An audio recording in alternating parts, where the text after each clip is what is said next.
Alors bonsoir à tous, aujourd'hui on va faire enzymologie. Je vais faire une série de TD qui est pour les microbiologies appliquées. Bon, ce module-là, je crois c'est un module qui est en commun pour les microbiologies appliquées, pour biochimie, ainsi pour les biotechnologies. Mais genre chacun comment. Par exemple, les biochimistes commencent en L3, microbiologie en M1 et biotechnologie, je crois aussi c'est en L3. Donc on va faire la première série. Je crois que cet exercice, je l'ai fait déjà. Mais si vous voulez, je peux le refaire. Donc, je commence par le deuxième exercice. Il t'a dit que le schéma ci-dessus représente la voie glycolytique. D'accord? Donc, ce schéma-là, quand vous le voyez, je vais vous le donner. Ce schéma, ça représente la voie glycolytique.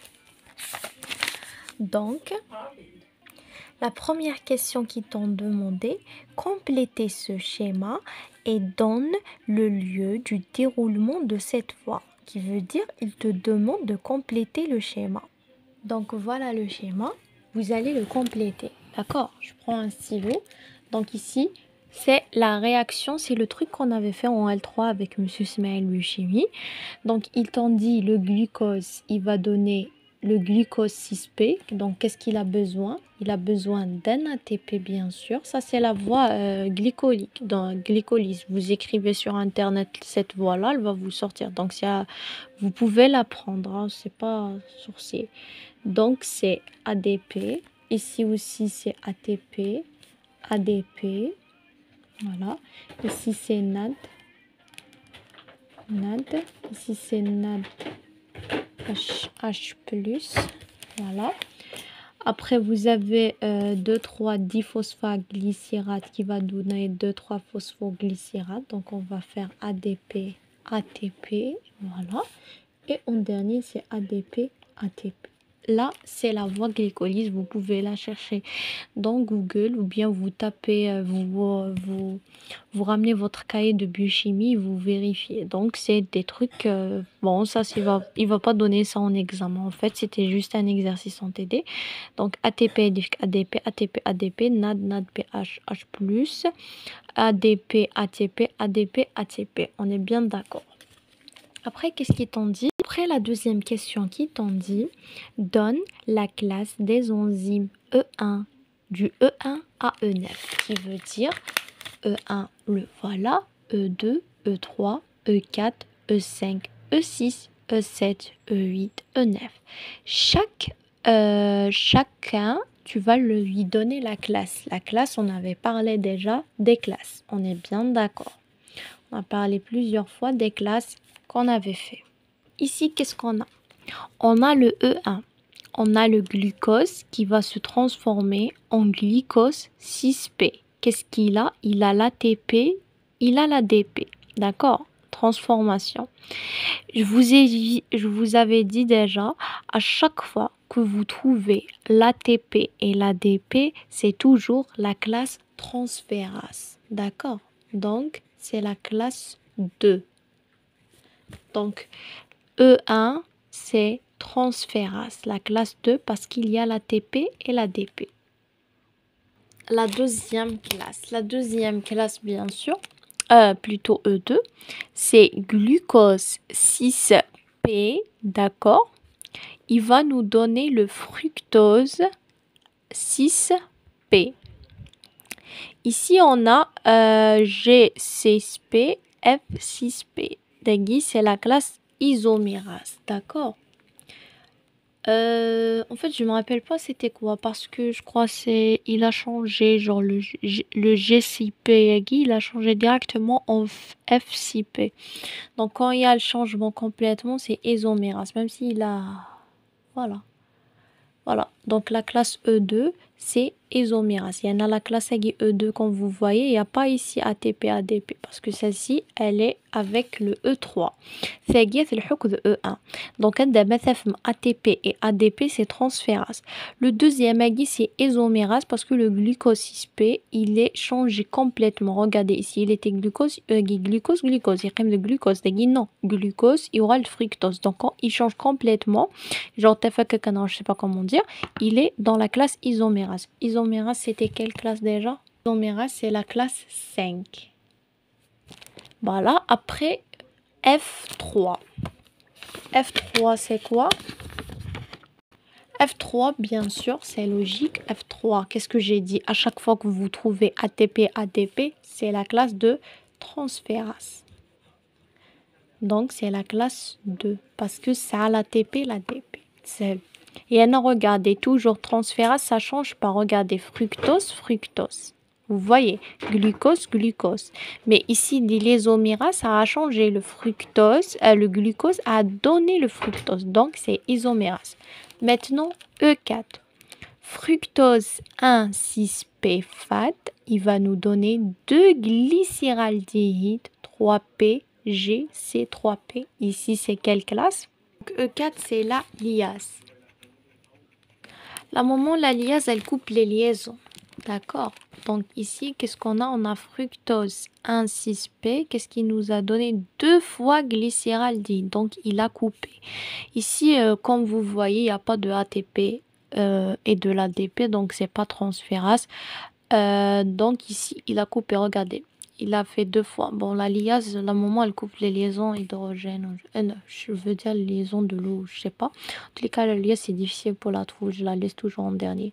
E5, elle est facile. J'ai dit dans l'autre vidéo, à chaque fois que vous trouvez le NAD et le NADH+, toujours, c'est la classe d'oxydation. D'accord? Donc, la classe d'oxydation parce que c'est un NAD. Donc, apprenez. Le NAD, vous trouvez le NAD et le NADH+, c'est oxydation. ATP, ADP, c'est transférase. Si vous trouvez, bien sûr, un nom glucose, il y aura le fructose, isomérase. Donc, il a changé de nom. D'accord? Ici, c'est le même, mais juste il a changé de nom. Mais si vous trouvez par exemple, fructose 1,6P, qu'est-ce qu'il devenait? 2 fois glycéraldéhyde 3P, genre, t'as fait caca, genre, c'est la liase. Maintenant, E6. E6 aussi, c'est simple, donc E6, c'est transférase. C'est la classe 2. Ici, oxydation, c'est la classe 1. Pourquoi c'est transférase? Parce qu'il y a ADP, ATP. D'accord? E7 maintenant. Donc, E7, il est où? 2 fois 3 phosphoglycérate 3PG, il va donner 2 fois 2 phosphoglycérate 2PG. Donc ici, c'est isomérase. Donc isomérase, donc c'est le même. Phosphoglycérate, phosphoglycérate. Donc ici, c'est juste 3PG, 2PG, donc c'est isomérase. E8, bien sûr. E8, c'est la ligase. C'est la ligase E8 et E9 puisque c'est l'ADP et l'ATP c'est transférase. Donc ce qu'il faut retenir toujours transférase c'est l'ATP, l'oxydation c'est le NAD, isomérase quand les noms changent ou bien c'est le même nom. Voilà. Ce schéma là il n'est pas donné comme ça dans les examens, c'était juste un exercice qu'il a donné. Après qu'est-ce qu'il a donné comme question bien sûr? Il a dit donne le nom des enzymes E1, E3, E6, E9. Donc, qu'est-ce qu'il a dit? E1, E3, E6 et E9. Il a dit donne le nom des enzymes. Donc, le nom E1. يعني الإنزيم اللي يقدر يفكك لي المرحلة الأولى هو هيكسو. Toujours, on ajoute le nom kinase. À la fin, les enzymes, نزيدو لهم kinase. E3, E6. Donc, E3, c'est quoi déjà E3? Donc, E3, c'était... Il est où déjà E3? Voilà, E3, c'était le fructose. Fructose, fructose. Donc, l'enzyme, puisque c'était fructose, vous allez écrire dans E3. Regardez comment vous allez faire. Vous allez écrire fructose. D'accord? Vous ajoutez à la fin kinase et vous ajoutez au début toujours phosphore. D'accord? Toujours. Maintenant, on part à E6. Vous allez comprendre. Regardez, E6, c'est quoi? E6, voilà. Donc, c'était E6 phosphoglycérate. D'accord? C'était diphosphoglycérate, phosphoglycérate. Donc, comment je vais écrire E6? je vais écrire phosphoglycérate. Ah, pardon. E6, je vais écrire glycérale. C'est ça, glycérale. Donc, qu'est-ce que je vais ajouter? Je vais ajouter kinase. Je vais faire phospho au début. Phospho. Voilà. Maintenant, E9. C'était quoi déjà E9? Donc, c'est le même principe. Hein? Donc, E9. E9, c'est quoi? E9, c'est pyruvate. Vous voyez pas هذاك الولد. Vous voyez toujours ce qu'il a donné. Par exemple, E9, je vais voir ça. S'il a dit E8, je vais voir ça. S'il a dit E7, je vais voir ça. Je vais pas voir ça E7. D'accord. E6, هذا E6, هذا E7. D'accord. Donc, E9, c'est pyruvate. Donc, j'écris pyruvate. Et j'ajoute à la fin kinase. Donc, toujours pour avoir le nom de l'enzyme, on ajoute kinase à la fin et phospho au début. D'accord? Après la quatrième question, commente l'aspect énergétique de ces 4 réactions. Donc, dans cette question, vous allez commenter, d'accord? Ou en tous les cas, vous allez trouver que vous l'avez fait au cours. Qu'est-ce que vous allez commenter? Que le E1 et le E3 et le E9, ce sont des réactions irréversibles, qui veut dire le DG qui est inférieur à 0. Par contre, le E5 et le E6, c'est des réactions réversibles. Le D est peut-être égal à 0. D'accord, ça vous l'avez fait au cours, je crois. J'ai pas le cours ici, j'allais l'expliquer. Après la dernière question, que devient le NADHH+ en absence et en présence d'oxygène? D'accord? Donc ici, comment vous allez répondre? Il a dit en absence et en présence. Donc vous allez écrire en absence, que devient le NADHH+. Tagui, halakat Krebs, on l'avait fait en L3, en absence et en présence. D'accord? Donc, en absence, le O2, il entre dans la fermentation.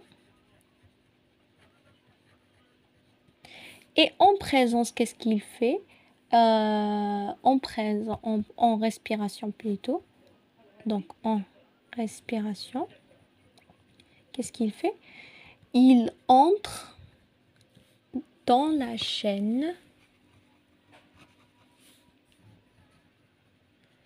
respiratoire pour qu'il va être réoxydé. Il a 2 voies. Il a dans la cellule, quand il s'agit des prokaryotes, il a dans le mitochondrie, quand il s'agit des cellules eucaryotes. D'accord? Donc, c'était ça l'exercice de TD enzymologie générale.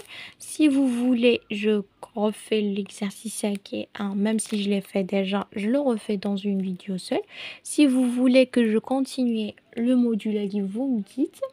Voilà, c'est tout. J'espère que vous avez compris. À la prochaine.